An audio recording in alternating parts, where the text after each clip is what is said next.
Now, we might have a bit of a serious issue on our hands because it looks like we have tick-tocked our brains into not being able to think in structures anymore. Because most people don't read long form and most people don't train deep thought. So because of this, our communication has been dumbed down to goldfish attention spans. It's just like the study that Microsoft did back in 2015. But we're here today. What is it, 20 years later? But I mean, that's probably why most people today only speak in these tiny disconnected single sentences that are peppered with filler words, empty space, and mental buffering. I used to have a big problem with this. So I asked myself, I'm like, I got to come up with a solution to this. I've got to look into some frameworks to help me. And so that's why I want to share them today. So my goal with this framework, to be blunt with you, is to crush that little hesitation signal that's been inspired or installed by the public school-based conditioning, and instead turn it into a signal of inner readiness that activates when the truth is about to drop. In other words, you're going to turn that hesitation or transform the hesitation into confidence. Because the best communicators speak in what's known as parallel structure. Now, the reason for this is because they always know what comes next. And then what comes next always builds directly on what was just said. Because when you speak in these parallel structures, you can be more elaborate, more layered, and more persuasive. But what I actually want to do with this one in particular, is to build on top of this parallel structure with an ad-libbing exercise. And these are just a few of many mental frameworks that you can use when speaking off the cuff. So check it out. This is what we're going to do. We're going to break down a parallel structure. This one's inspired by Joe Dispenza. And it goes like this. You don't create the future from who you were. You create the future from who you decide to become. You create the future from who you practice being every single day. It's just 1, 2, and 3. 3 sentences. These parallel structures can be anything, really. But for the sake of this example, I want to break it down. We're going to start from the top here. You don't create the future from who you were. By the way, I want to add one thing from the book Writing Tools. Because in this book here, I'm reading, in the beginning of the book, it talks about activating your verbs. So instead of saying you don't create the future from who you were, we're going to say you will fail to create the future from who you were, or you will be unable to create the future from who you were. Like, you will be unable. You see the difference? It makes it more powerful when you activate the terminology. So you can riff on the first line, or you can basically free associate off the top of your head. I would advise doing both. So when you go off the first line, the point is, look, you don't create, or you will fail to create the future from who you were. The old version of you is done already. You already lived that identity.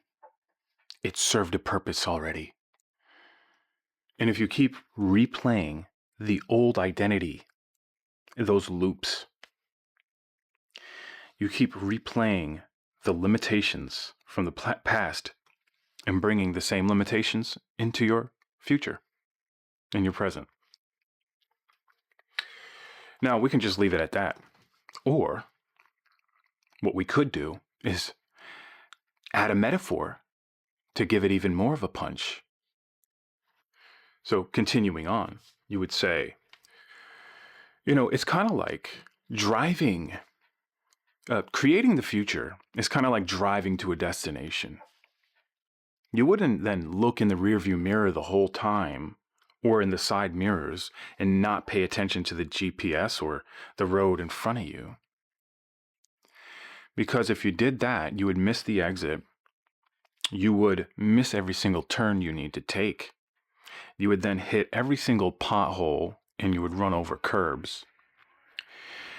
And on top of that, which is most important, your likelihood of getting into an accident is even greater. So it's probably a good idea to pay attention to the road ahead when trying to create the future, because it's very dangerous to continuously look in your rearview mirror or even turn around and keep looking at the past. So what we want to do is fixate on the road ahead, occasionally glancing at the past, but that's it.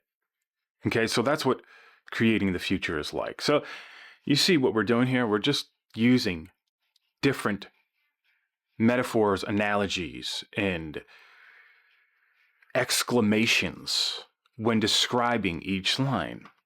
And, we can mix it up.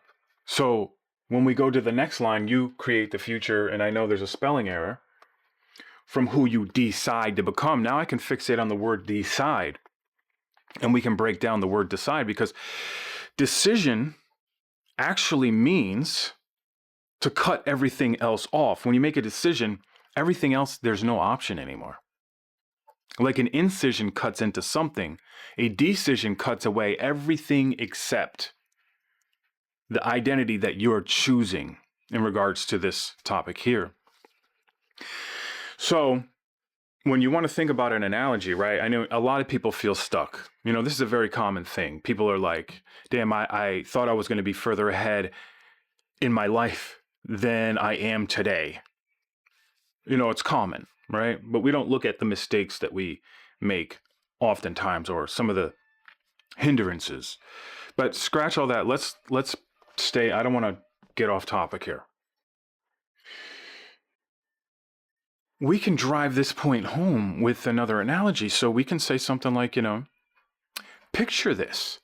You have a thick, itchy rope and you feel trapped. This rope is it's tied up. You cannot untie it because the knot is so complicated. You don't have a knife to cut through the rope, no chainsaw, nothing like that. But you do have one thing. You have the sunshine, and you have this little plastic magnifying glass that you found on some gritty city sidewalk right next to the rose that is growing out of the cracks of the concrete, right? So you're looking at that and you're saying, okay, what I'm going to decide to do here is I'm going to decide to shine this little laser beam when it's sunny out in the morning until the sun goes down at night, and I'm going to burn through this rope. And at first, nothing happens. You keep holding that magnifying glass there. Your arms start to get tired. But guess what? You start to see smoke, and you start to see one of the threads on the rope burn through. You wouldn't then go to a different section of the rope and try burning a whole new section of the rope. No, you would stay right there with laser precision until you burn through that rope. And you see, here's the thing. A lot of people, what they do is they don't burn through the rope. They might burn a part of the rope, but you see, they can't stick to the same thing for more than 3 days. So that's why they stay stuck. So when you look at the word decide, are you truly making a decision and sticking to it? Now, if I can look at a lot of the mistakes that I made in the past, it's because I didn't decide to stick with one thing. I bounced around doing all kinds of different things, trying to learn every single thing. That's another issue, analysis paralysis. And, I see how it got me only so far in each thing. Instead, if I would have stuck to one thing and made that decision to stick to one thing, it would have been exponential. It's the compound effect. So let's just break down the last line here. And I really like this one because you create the future from who you practice being every single day. Now, this is where it's really interesting, because if you think about a professional actor, they literally practice being that character until they actually are the character. So much so that they might need therapy to get out of the character, especially when they're playing a role that is very intense. So you can see what happens. A lot of people talk about manifestation, this and that, and it's become quite the buzzword. You got to remember, you can also manifest what you don't want, as well as manifest what you do want. So, in order to even get to that point, the greater truth here is that it's really all about rehearsal. What are you rehearsing in your mind? What are the things you constantly think about? Because if you're thinking about the wrong things and having the wrong emotions, you're going to manifest the wrong things. So it's pretty much very similar to the way an actor would manifest the role and embody the role that they are playing as the character. Because you got to think about this. If the actor just kind of willy-nilly, whimsical, recited the lines and tried to go in there and wing it, nobody would want to watch that movie because the character wouldn't embody the role and the movie would be trash. So you see, that's kind of a parallel structure in itself. But, I mean, just to wrap this thing up, you really become who you practice being every single day. Okay, so you've seen the full demonstration, and basically really what it is it's a parallel structure, and then you ad-lib on each line with metaphors, exclamations, and any other thing. You can use a who, what, where, why, when to brainstorm different topics on each one, but that's just a simple way to put it. Now, I want to encourage you to think in this way, because when you get your brain out of that social media clip, disjointed way of thinking, now you can elaborate and get your points across and your ideas some leg room there to actually explain what you want. Now, if you remember nothing else, remember this. When you think in these type of ways, and it becomes how you speak, you think differently. You speak differently. You manifest differently. So this may be the change that you need. Whether it's communicating with the world, communicating your ideas, or actually speaking it into existence, you have to communicate differently in order to have different results. But now you can speak freely and still stay structured. You can free associate without rambling, because the structure is going to hold everything else together. Instead of that mental rubber band that keeps snapping, now you have some mental flexibility that can give you the momentum to catapult your ideas in a more comprehensible way. So just try it. It's 3 lines.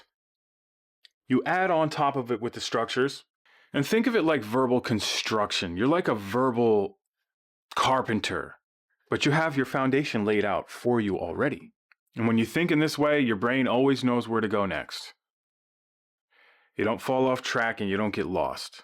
So just do this. Let me give you an assignment. Pick a topic, one ideally that you're obsessed with or something that you really value, and then come up with a parallel structure, a simple one. 1, 2, 3. 3 sentences. And then add on top of that with the ad-libbing expansion. You really want to practice pulling it from the top of your mind. So you're basically what you're doing is you're premeditating it in real time. But the whole point is to practice. Now you won't feel scripted, you won't feel hesitant when you go to convey your ideas.